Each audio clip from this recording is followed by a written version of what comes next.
Most people worry about turbulence when they fly. Some worry about engine sounds. Others worry about the fear of flying. But there is a silent health risk on long flights that most passengers never think about because you can't see it, you can't hear it, and you usually don't feel it until it becomes a problem. Today, I want to talk about what really happens to your body during long flights, why this risk is often ignored, and most importantly, how you can protect yourself. As an aviation medical screening officer, this is something I see and assess regularly, and it affects frequent flyers, business travelers, pilgrims, students, cabin crew, and even healthy young people. So let's begin. When you board a long haul flight, 6, 8, 10, or even 12 hours, your body enters an environment that is not natural to humans. Inside the aircraft cabin, the pressure is lower than on the ground. The oxygen level is reduced. Humidity is extremely low, often drier than the Sahara Desert. And for us, your body remains in a fixed seated position. All of these combine to create what I call silent stress on the body. You may land feeling tired, stiff, or dehydrated, but underneath, something more serious may be happening. The most dangerous silent risk of long flights is deep vein thrombosis, often called DVT. This happens when blood clots form in deep veins, usually in the legs. During long periods of sitting, blood flow slows down. When blood doesn't move properly, it can clot.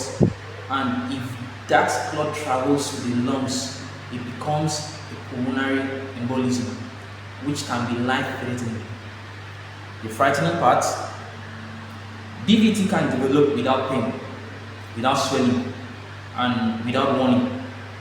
Some people only discover it days after their flight or when it has already caused serious damage. Many people believe this only affects the elderly. This is not true. I have screened young, fit passengers with high risk factors who had no idea they were vulnerable.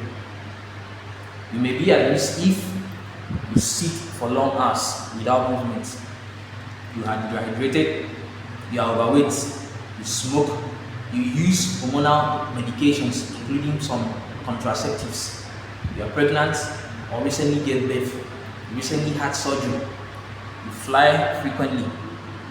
Even tight clothing can restrict blood flow during long flights. And yes, economy class syndrome is real. But DVT can happen in any class if movement is limited. Another silent issue is low oxygen. Low oxygen exposure, also called mild hypoxia. Aircraft cabin are pressurized but not to sea level. Your body receives less oxygen than it normally would on the ground. So, for most healthy people, this causes fatigue and headache. But for passengers with anemia, heart conditions, lung diseases, sickle cell traits, or disease, this reduced oxygen can trigger serious symptoms. You may feel dizzy, you may feel unusually tired, you may feel confused or short of breath. And many passengers ignore these signs, thinking it is just jet lag. Dehydration is another major silent threat. Having humidity is extremely low, often below 20%. This causes your body to lose water faster than you realize. Dehydration thickens your blood, which increases the risk of clot formation. So this can cause dry eyes, dry skin, headache, constipation, kidney stress. Alcohol and caffeine make this worse. Yet many passengers consume both freely during long flights. So let's talk about jet lag, but from a medical angle. Jet lag is not just tiredness, it is a disruption of the circadian rhythm, your body's internal clock. Long flights across time zones confuse your brain. Hormones, digestion, and sleep cycle. This affects immune function, blood pressure, blood sugar regulation, mood, and mental focus. So, for frequent long haul travelers, chronic jet lag can increase the risk of heart disease, metabolic disorders, anxiety, and depression. This is why flight crew undergo regular medical screening. This is also the issue of silent inflammation. There is also the issue of silent inflammation.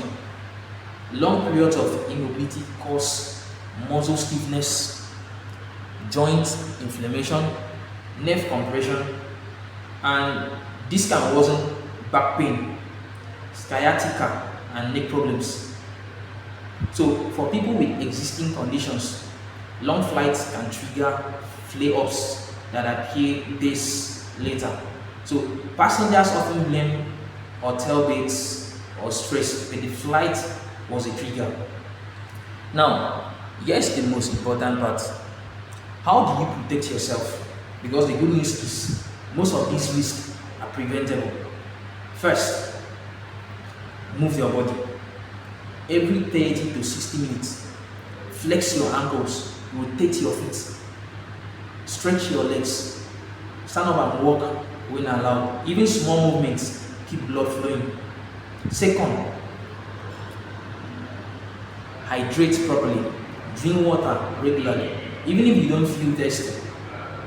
Avoid excess alcohol. Limit caffeine. If your urine is dark after landing, you will be dehydrated. Third, dress smart. Wear loose clothing. Avoid tight waistbands and restrictive jeans.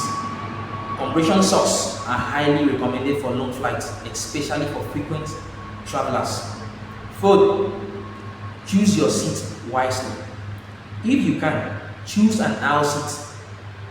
It makes movement easier and encourages walking. Fifth, know your medical status. If you have sickle cell condition, heart or lung disease, clothing disorders, recent surgery, always consult a medical professional before long haul flights. Medical clearance is not a formality, it is protection. For frequent flyers and air crew, this is even more critical because repeated exposure to low pressure, mild hypoxia, disrupted sleep, prolonged sitting has cumulative effects on the body. This is why aviation medicine exists to detect risk before symptoms appear. So let me say this clearly. Flying is one of the safest modes of transport in the world. But safe aircraft does not automatically mean safe body. Your health depends on what you do during the flight. So the silent risks don't announce themselves. They don't make noise. They don't show up on the boarding pass. But awareness saves lives. If you found this information helpful, please like this video because it helps more people to see it. So subscribe to Health Aviation for more science-based aviation health education, travel, medical awareness, and practical tips for safer flying. And comment below. Have you ever felt unwell after a long flight without knowing why? Until next time, fly smart, protect your health, and remember, the journey matters as much as the destination.